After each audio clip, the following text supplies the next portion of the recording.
अस्सलाम वालेकुम everyone, welcome back to my YouTube channel another vlogs. तो कैसे हैं आप सब लोग? अल्हम्दुलिल्लाह मैं भी बिल्कुल ठीक ठाक हूँ। आप लोग सब कैसे हैं? कमेंट बॉक्स में मुझे ज़रूर बताइएगा। और आज है रमज़ान की थर्ड सहरी का ये व्लॉग। तो बस सहरी का टाइम हो रहा था, 3:30 बज रहे थे, तो मैं बस किचन में आ गई थी। किचन में आती हूँ तो बस आहिस्ता आहिस्ता ही होता है कि काम हो रहे होते। किचन को थोड़ा सा साफ़ वगैरह करा, बस फिर मैंने दूध वगैरह निकाला, दूध बॉईल करने के लिए रखूँगी। फिर बाकी के सारे काम साथ साथ चलते रहेंगे। अच्छा, आज मैंने हस्बैंड से पूछा कि आज सहरी में आपने क्या खाना है, क्योंकि फ्राइडे था, मैंने रात को बिरयानी बनाई थी। तो बस बिरयानी बनाई थी, तो अब सहरी में मैंने उनसे पूछा क्या बनाऊँ मैं आपके लिए। तो उन्होंने कहा ऐसा करें कि आज आप आलू की कतलियाँ बना दें मुझे ना। तो मैंने कहा ऑमलेट ले लेंगे या शामी कबाब। तो कहने लगे नहीं, आलू की कतलियाँ बना दें। हालांकि मेरा तो दिल था कि ऑमलेट ही बनाऊँ, फिर मैंने सोचा जब हस्बैंड भी नहीं खा रहे तो मैं अपने लिए अकेले के लिए क्या बनाऊँ। तो बस फिर मैंने भी उन्हीं के साथ आलू की कतलियाँ लेके कॉम्प्रोमाइज़ कर लिया। तो बस यहाँ मैं आलू के जो है आलू को यहाँ पील कर रही हूँ। फिर पील करने के बाद इनकी स्लाइसिंग करूँगी।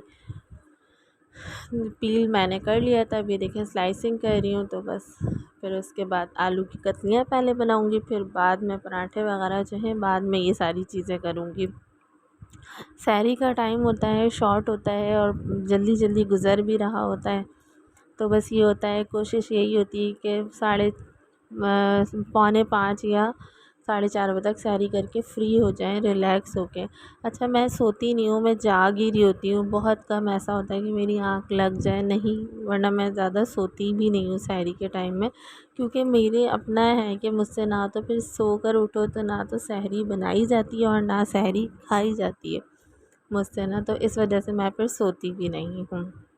तो बस यहाँ मैंने अन्य फ्राई पैन रखा था, उसमें ऑयल डाला। ऑयल डालने के बाद मैंने ज़ीरा डाला कि ज़ीरा थोड़ा सा मतलब वो कड़कड़ा नहीं लेते, तो इस तरीके से हल्का सा ब्राउन ब्राउन हो जाएगा। तो फिर बस मैं इसमें आलू डाल दूँगी। आलू डालने के बाद इसमें फिर मैं टमाटर और हरी मिर्चें ये चीज़ें डालूँगी और नमक और चिल्ली फ्लेक्स डाल दूँगी थोड़ी सी। डालकर फिर मैं इसको लो फ्लेम पे रख दूँगी। उसके बाद के जो काम है फिर मैं वो करती रहूँगी, अपने पराठे वगैरह जो भी बनाने हैं। तो बस अब मैंने यहाँ टमाटर वगैरह ये सारी चीज़ें डाल दी थी। अब मैं इसको ज़रा सा हिला के और पानी डाल के इसको छोड़ दूँगी ताकि ये लो फ्लेम पे इसी में गल जाएंगी। तो बस ये यहाँ इसी में लो फ्लेम पे गल जाएंगी। फिर उसके बाद मैं पराठे वगैरह डालती हूँ।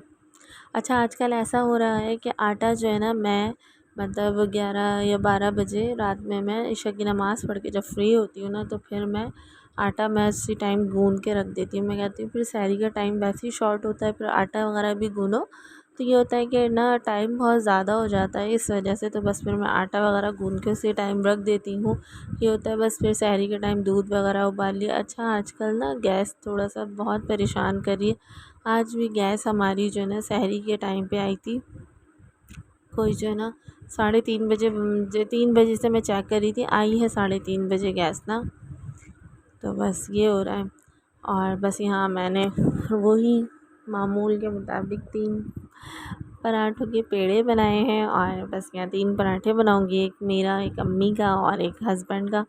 अम्मी का लिए अम्मी मना कर रही थी, उनका आजकल ब्लड प्रेशर बहुत हाई जा रहा है ना, रमज़ान है, कुछ पकौड़े वगैरह भी खाने में आ रहे हैं। तो वो फिर उन्होंने ये कहा कि मेरे लिए पराठा नहीं बनाया, अब आप रोटी बनाया करें सादी ना बिल्कुल, क्योंकि ब्लड प्रेशर और शुगर का भी मसला है। तो बस उनका ऑयली चीज़ें यूज़ करने से तो उनका ब्लड प्रेशर हाई हो जाता है। तो फिर मैंने कहा चलिए ठीक है, अब मैं आपके लिए नहीं बनाऊँगी, मैं सिर्फ आपके लिए रोटी ही बना दिया करूँगी। तो बस यहाँ पे अपना और हस्बैंड का पराठा बनाऊँगी। अच्छा, पराठे देखिए मेरे कितने ज़बरदस्त और बिल्कुल गोल गोल बनते हैं और बहुत मज़े के भी लग रहे होते हैं। ये फाइन आटे के पराठे होते हैं, तो ये चाय के साथ भी बहुत मज़े के लग रहे होते हैं। और पराठा भी मेरा इतना इतना बड़ा होता है, बिल्कुल गोल सा पराठा। देखिए मुझे ख़ुद भी अच्छा लग रहा होता है ये पराठा देख कर ना, मतलब कि पराठे अच्छे बन रहे हैं मेरे ना। तो बस यहाँ पर मैं जल्दी जल्दी से पराठे वगैरह बनाऊँगी। पराठे बनाने के बाद बस फिर मैं और हस्बैंड मिलकर सहरी करेंगे हम दोनों। ये है कि सहरी जल्दी कर लेते हैं ना, तो ये होता है कि बंदा थोड़ा सा वॉक वगैरह कर ली, ये कर लिया वो कर लिया वो और अगर लेट हो जाती है सहरी तो बस वो फिर होता है खा के लेटो, लेटने के बाद तबीयत भी अजीब सी हो रही होती। तो मेरी कोशिश ये होती है कि हम 4:30 तक सहरी करके फ्री हो जाए ना। तो बस यहाँ पे मेरी देखिए आलू की कतलियाँ भी रेडी हो गई थी। बस मैं इसमें गार्निशिंग के लिए जो है ना हरा धनिया वगैरह डालूँगी। फिर पराठे भी मैं मेरे ऑलमोस्ट डन पे ही थे कि जो है ना बस ये पराठे होंगे। तो बस फिर उसके बाद मैं सहरी के लिए दस्तरखान वगैरह लगाती हूँ कि हम लोग सहरी कर लेंगे। तो बस हस्बैंड सो गए थे तो मैंने उन्हें अभी एक पराठा जब मेरा रेडी हो गया तो मैंने जाके उन्हें जगाया कि भाई उठ जाए। इतने में एक और पराठा वगैरह डाल रही हूँ, आप जाके इतने तहज्जुद पढ़ लें, क्योंकि वो सो गए थे। तो मैंने उन्हें कहा अब आप तहज्जुद पढ़ लें, उसके बाद जो है ना मैं फिर सहरी लगा लेती हूँ, फिर हम लोग सहरी कर लेंगे। अच्छा हस्बैंड सो जाते हैं क्योंकि उन्हें ज़रा सुबह जॉब पे जाना होता है, फिर जॉब पे भी उन्हें जल्दी ही निकलना होता है। कभी वो 8:30 बजे निकल जाते, कभी 9 बजे निकल जाते। इस तरीके से फिर ये होता है कि रोज़े से पहले आ जाएं वो जॉब पे से ना। तो इस वजह से फिर मैं यही होता है उन्हें कहती हूँ कि आप सो जाएं। तो बस यहाँ पराठे भी मेरे डन हो चुके थे। अब मैं यहाँ पर फेनी बना रही थी। अच्छा हस्बैंड यही कह रहे थे कि मेरे लिए फेनी भी नहीं बनाया करें, मैं सिर्फ दूध ले लिया करूँगी। मैंने कहा दूध लेने का क्या फ़ायदा, फेनी तो अच्छी लगती है और ये होता है इसमें थोड़े सा ऑयल होता है तो ये है थोड़ा हैवी भी होती है तो सही रहती है। तो बस मैं उन्हें यही बातें उनसे कह रही थी कि नहीं फेनी ही खाएंगे हम लोग आज ना। तो बस यहाँ पराठे वगैरह डन हो गए थे मेरे। अब मैं बस ये सहरी लेकर जा रही हूँ और बस मैं और हस्बैंड हम दोनों मिलकर सहरी करेंगे। सहरी करने के बाद बस फिर हम आपको सहरी करने के बाद फिर मैं आपको मिलती हूँ इंशाल्लाह। हाँ चले, हम दोनों बैठे थे सहरी करने के लिए, बस बातें भी हो रही थी। तो ये कहने लगे कि ना चलो बस अब मोबाइल रख दो आप और ना सहरी कर लो। यहाँ बस हमारी फाइनली सहरी भी हो चुकी थी। अब उसके बाद बस फिर मैं ये किचन वगैरह ये होता है कि किचन वगैरह के जो बर्तन वगैरह होते हैं वो समेट देती हूँ। अच्छा मेरी कोशिश यही होती है कि मैं सफाई वगैरह भी करके सोऊं, किचन सफाई करके सोऊं कि सुबह जब मम्मी उठे तो उन्हें कोई मसला नहीं हो ना। तो बस यहाँ किचन भी मैंने क्लीन कर दिया था। बस उस किचन क्लीन करने के बाद बस फिर मैंने जल्दी जल्दी घर साथ साथ समेटती भी रहती हूँ। ये होता है कि सफाई करके सोती हूँ फिर मैं ना, कि सुबह उठे तो मसला नहीं हो, क्योंकि रमज़ान है रूटीन थोड़ी डिस्टर्ब हो रही होती है। फिर मेरी रूटीन है कि मैं जो सुबह सोती हूँ ना तो वो फिर मैं 2-2:30 बजे तक ही उठती हूँ। फिर 2-2:30 बजे उठती हूँ, फिर मैं नमाज़ फिर ट्यूशन पढ़ाती हूँ तो बच्चे आ जाते हैं ट्यूशन के। तो इस तरीके से मेरी रूटीन बहुत टफ़ हो जाती है। बस फिर अब मैं सो गई थी सफाई वगैरह करके, अभी जब उठी फिर मैंने ट्यूशन पढ़ाया। तो कभी मैं आपको ट्यूशन के बच्चे वगैरह भी दिखाऊंगी इंशाल्लाह, ट्यूशन पढ़ा रही होंगी तो। बस फिर ट्यूशन पढ़ा के मैं फ़्री हुई तो बस फिर ये होता है शाम हो जाती है। फिर बस किचन में आ गई थी, आज सोचा कि ना बीफ की नहारी बना लेती हूँ। तो बस यहाँ बीफ की नहारी बना रही हूँ। लहसुन ख़त्म हो गया था तो मैंने कहा छिला हुआ है इसको लाऊं, मैं इसको ग्राइंडर करके रख ही लूँ लहसुन को। तो बस यहाँ नहारी वगैरह चढ़ाऊँगी। अच्छा नहारी का मैं आपको प्रोसेस बता देती हूँ, वैसे वीडियो में पता चल ही रहा होगा। बस मैंने ऑयल गरम करती हूँ, ऑयल गरम करके उसमें प्याज डाल के वो ब्राउन करके मैं निकाल लेती हूँ। फिर उसके अंदर मैं चिकन हो बीफ हो जो भी हो वो लहसुन अदरक के साथ। अच्छा बस फिर मैं इसमें लहसुन अदरक शामिल कर देती हूँ, लहसुन अदरक और ना नहारी का मसाला। अच्छा कभी होता है कि घर के मसाले की बना लेती हूँ, कभी होता है कि नहारी का मसाला यूज़ कर लेती हूँ। घर के मसाले की जो बनाती हूँ उसमें बादियान के फूल ज़्यादा डलते हैं। तो फिर मैंने सोचा इतने लंबे प्रोसेस में क्यों जाऊँ, जल्दी जल्दी से काम निपटाऊँ। तो बस इस मसाला घर पैकेट के मसाले से ही बनाई थी। बस मैंने वो पैकेट का मसाला डालूँगी इसमें और फिर जो है ना वो पैकेट का मसाला और फिर घर से थोड़ी सी पिसी हुई मिर्च डाल देती हूँ और नमक टेस्ट के अकॉर्डिंग नमक डाल देती हूँ। फिर उसके बाद जो है ना मैं भून कर फिर बाकी का जितना भी रोगन होता है ना वो सारा मैं निकाल देती हूँ। मैं इस तरीके से नहारी बनाती हूँ, वो निकाल देती हूँ ताकि वो जब नहारी रेडी होती है ना फिर मैं वो ऊपर से डालती हूँ। अक्सर ऐसा होता है कि हम वो रोगन वगैरह निकालते नहीं हैं, हम ऊपर से फिर बघार देते हैं तो नहारी वाइट वाइट हो जाती है। तो मैं इस प्रोसेस से बनाती हूँ तो मेरी नहारी बहुत अच्छी बनती है। जब मैं रोगन वगैरह निकाल लेती हूँ ना, निकालने के बाद फिर मैं इसमें सौंफ और सौंठ ये 2 चीज़ें शामिल कर देती हूँ तो उससे टेस्ट मतलब अरोमा बहुत अच्छा आता है और मज़े की भी लगती है नहारी। तो बस आज तो मैंने सिंपल गोश्त की बना ली थी, वरना मैं ना बोंग के गोश्त की बनाती हूँ, थोड़ी यखनी वगैरह भी डाल देती हूँ जो रखी हो बीफ की। तो बस आज मैं हिम्मत नहीं हो रही थी रोज़े में, तो गोश्त भी देख रही थी बोंग का, तो वो जमा हुआ था। तो मैंने सोचा कि जो है ना बस ये सिंपल जो गोश्त है बस इसी की बना लेती हूँ, थोड़ी सी तो बनानी है कि सहरी के लिए चाहिए होती है, तो बस इसी की बना लेती हूँ। क्या इतनी मेहनत करूँ, बोंग का गोश्त निकालूँ, ये करूँ वो करूँ। तो बस यहाँ मैंने देखा, आपने देखा होगा मैंने सारा रोगन निकाल लिया, और अब पानी डाल के मैं इसको गलने के लिए छोड़ दूँगी। बस ये फिर 2-2.5 घंटे में ये होता है कि गोश्त अच्छी तरीके से गल जाता है। फिर मैं इसमें आटा डालती हूँ, मैं बेसन नहीं यूज़ करती, आटा ही थोड़ा सा आटा डालती हूँ, ज़्यादा थिक नहीं, क्योंकि बाज़ार की तो नहारी इतनी थिक थिक होती है और इतनी ज़्यादा वो मज़ा भी नहीं दे रही होती। बस अब यहाँ फिर मैं पकौड़े वगैरह की प्रिपरेशन करने लग जाऊँगी। शरबत मैंने रेडी कर दिया था, उसका क्लिप मैंने बनाया नहीं। तो बस अब यहाँ मैं आलू के पकौड़ों के लिए जो आलू जो है वो पील कर रही थी। अक्सर मैं कटर में भी कर लेती हूँ, आज मेरी हिम्मत नहीं हो रही थी, तो बस फिर मैंने कहा चलें हाथ से इसकी आलू की स्लाइसिंग कर लूँगी कि जो है ना पकौड़े वगैरह बन जाएं।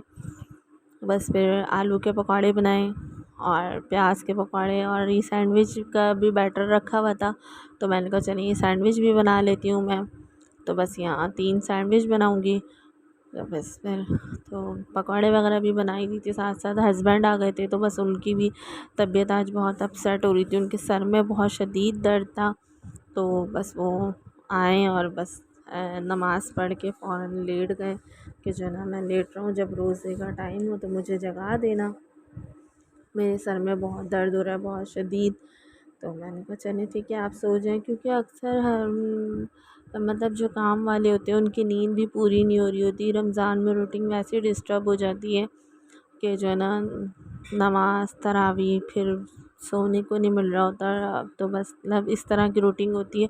फिर जॉब पे भी जाना, ज़ाहिर सी बात है, वो हम तो घर में रह के रोज़ा रख लेते हैं, नींद भी पूरी कर लेते हैं, लेकिन जो आदमी होते हैं उन लोगों की तो नहीं हो पा रही होती, उन्हें ज़ाहिर सी बात है जाके मेहनत भी करनी होती है, सब कुछ करना होता है। तो बस अल्लाह ताला हिम्मत दे सबको रोज़े रखने की। तो बस यहाँ देखिए मैंने पकौड़े वगैरह डाल रही थी, तो बस अच्छा पकौड़े मैं हाथ से ही बनाती हूँ, मुझसे चम्मच से पकौड़े नहीं बनते हैं। तो बस ये होता है हाथ से सही तरीके से बन जाते हैं। तो बस यहाँ मैं नहारी भी हो रही थी मेरी, यहाँ मैं पकौड़े वगैरह फ़ाइनल कर रही थी, हो गए थे आलू के पकौड़े, उन्हें मैं छान के निकाल लूँगी। अम्मी कह रही थी कि ना तुम लगी हुई हो, लाओ हिम्मत भी नहीं हो रही, मैं बना लेती हूँ पकौड़े। मैंने कहा नहीं नहीं बस आप चाट बना लें बैठ जाएं, क्योंकि उनका भी ब्लड प्रेशर वगैरह हाई चल रहा है, तबीयत अपसेट ही चल रही है। तो मैंने कहा नहीं नहीं आप बैठ जाएँ, मैं ख़ुद ही बना लूँगी पकौड़े, बस आप चाट बनाएँ और आप लेट जाएँ, पकौड़े वगैरह मैं छान लूँगी ख़ुद से ही ना। तो बस उनसे भी बातें कर रही थी साथ साथ। अच्छा मेरा अक्सर होता है मैं वॉइस ओवर ही कर रही होती हूँ, वो यूँ कि जो है ना मतलब टीवी लाउंज में किचन है, वहाँ टीवी वगैरह भी चल रहा होता है, फिर वो कुछ प्रोग्राम आ रहे होते हैं, तो इस वजह से फिर मेरी कोशिश होती है कि वॉइस ओवर ही कर लूँ, कहीं कॉपीराइट का इशू ना हो जाए ना, तो बस इस वजह से। तो बस अब मैं यहाँ पे पालक के पकौड़े वगैरह भी निकाल लूँगी साथ के साथ ही। अच्छा मैं जो है ना मेरा पूरा व्लॉग बन गया था ना, पूरा व्लॉग बन गया था, मैं ये समझ रही थी शायद हाँ मेरा पूरा व्लॉग एंड तक अफ्तार करा हम लोगों ने, जब तक भी मेरी वीडियो बन ही रही थी। तो मैंने कहा चले व्लॉग तो मेरा बन ही रहा है, जब मैं नमाज़ पढ़ने के लिए उठती हूँ तो देखती हूँ तो मेरा मोबाइल तो बिल्कुल ऑफ़ हुआ था, उसकी कोई बैटरी वगैरह डेड हो गई थी, तो मुझे पता ही नहीं चला, मैं ही समझी व्लॉग बन रहा है, जबकि व्लॉग वहीं रुक गया था। बस वहाँ मैंने पकौड़े वगैरह निकाले, उसके बाद व्लॉग मेरा वहीं स्टक हो गया था, ये सीन हुआ।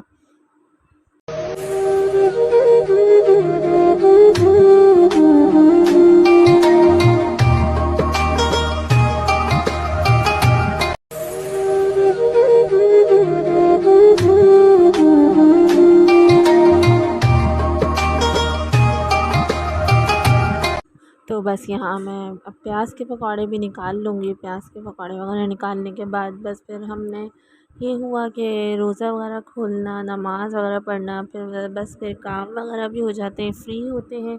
रोज़े के बाद अक्सर ऐसा होता है कि इतनी ज़्यादा बोरियत फ़ील हो रही होती है, तो बस फिर मैं बैठी हुई थी, हस्बैंड भी रोज़ा खोल के दोबारा सो गए थे, तो मैंने सोचा कि क्यों ना मैं मशीन ही लगा लेती हूँ, कपड़े वगैरह वॉश कर लेती हूँ। तो बस यहाँ पे मैं कपड़े वगैरह वॉश कर रही थी, बेडशीटें वगैरह भी सारी चेंज करी मैंने। तो बस यहाँ पे मैं अब अपने ब्लॉग का एंड करूँगी। आई होप आपको मेरा ये ब्लॉग पसंद आया होगा। अगर पसंद आए तो लाइक कमेंट शेयर लाजमी कीजिएगा। और आप लोग भी मुझे ज़रूर बताइएगा कमेंट बॉक्स में कि आप लोगों के रमज़ान कैसे गुज़र रहे हैं, कैसे नहीं गुज़र रहे हैं। तो बस यहाँ पे मैं अपने व्लॉग का एंड कर रही हूँ। तो बस अल्लाह हाफ़िज़, मिलते हैं नेक्स्ट व्लॉग में इंशाल्लाह। मेरा यही है कि पूरे महीने रेगुलर रूटीन को